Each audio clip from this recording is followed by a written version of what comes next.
Feels strange to be going home, doesn't it? I'm not going home. Not really.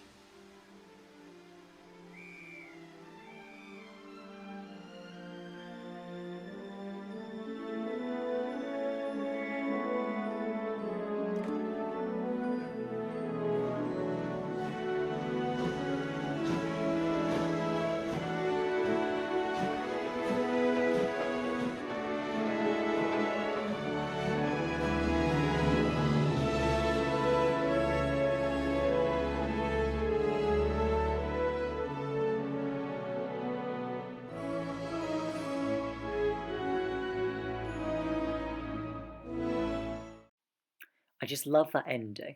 It's taken from Harry Potter and the Philosopher's Stone, one of my favourite books. I just wanted to share it with you all before we consider writing our own ending. So, following on from our previous two lessons where we've looked at writing an opening and creating some tension, we're going to look today at writing the ending to our story.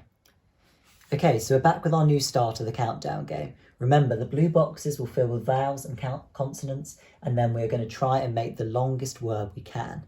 You need a pencil or a pen, a notepad ready to write. I'm going to fill the countdown boxes now.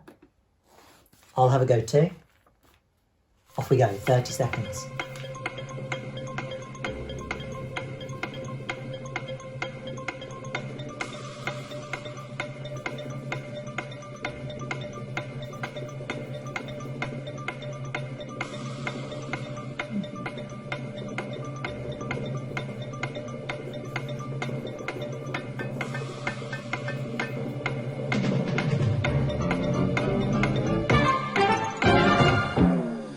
I found that one quite tricky. Let's check some answers.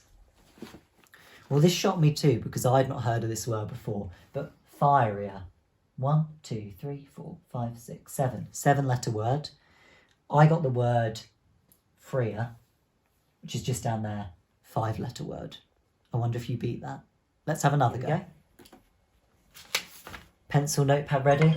30 seconds. Here we go.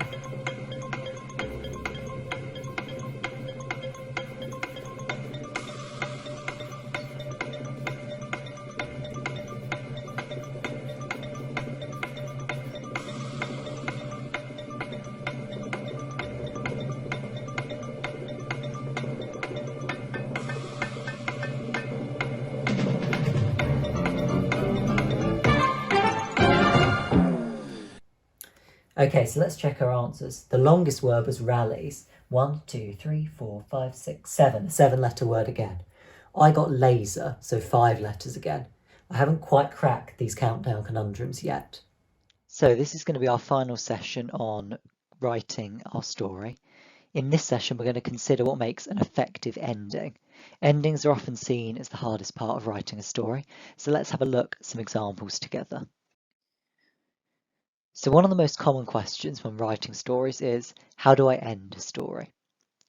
There's not just one way to end a story, but there is one important thing to remember. Your story needs to remain consistent. The ending must link to the events that have come before, otherwise the ending won't be very satisfying for your reader. That means you can't just have something random happen to conclude the story. It's got to be linked to the previous events. So let's look at some of the different types of ending that you could use. So the first type of ending we've got is the cliffhanger. A cliffhanger is a type of narrative or plot device in which the ending is abrupt, so the main characters are left in a difficult situation without offering any resolution of problems or conflicts.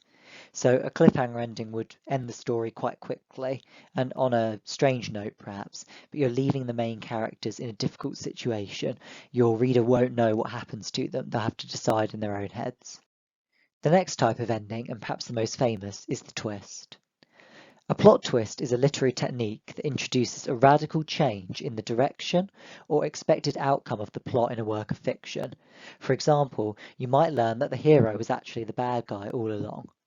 These kind of twists are quite common in films and in stories because they change what your reader was expecting and can shock them.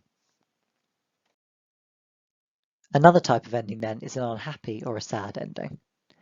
An unhappy or a sad ending can be more interesting than a happy one and full of emotive impact, so long as it's not overdone. Don't make it really depressingly unhappy. We want to make the reader feel something, but not be upset. Emotive impact is making your reader feel a strong emotion that your character might also feel. So if the character is sad by the ending, then you would want your reader to feel something similar to this. Another type of ending you could use is where the narrator addresses the reader directly. If your story has a narrator, you might have them address the reader directly at the ending, giving them a piece of advice arising from the story to make them feel included. Perhaps there's a moral that you want to teach them. Another type of ending could be that you introduce a mystery or a question. Much like the cliffhanger, your ending could leave something that is unresolved or leave the reader with a question so that they have something to think about when they finish reading. So we've looked at a few examples of different types of endings.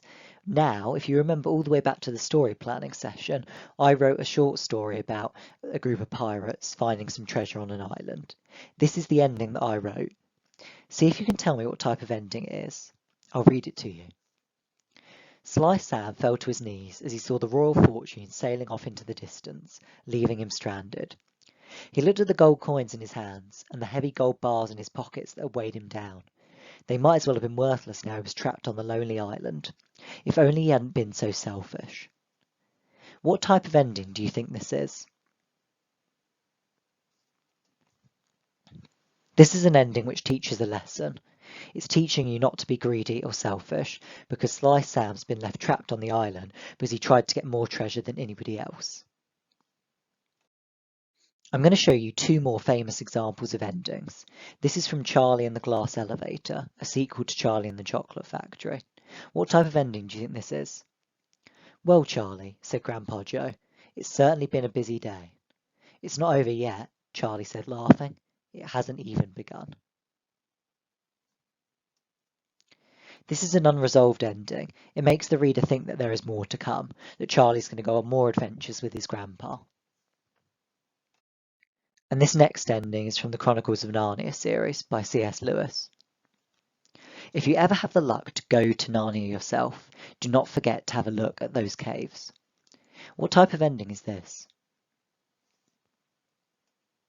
This is the narrator addressing the reader ending, giving some advice for you if you visit Narnia. Now it's time for you to have a go at writing your story ending. Choose which ending would be effective for your story. A cliffhanger that ends abruptly, leaving no clear resolution for the characters. A twist, something changes your reader's expectation of the story. An unhappy or a sad ending, the events have an emotive impact on your reader. The narrator addresses the reader, the narrator talks to the reader to tell them something. A mystery or a question ending leaves the reader thinking after the story ends. Or perhaps a moral lesson.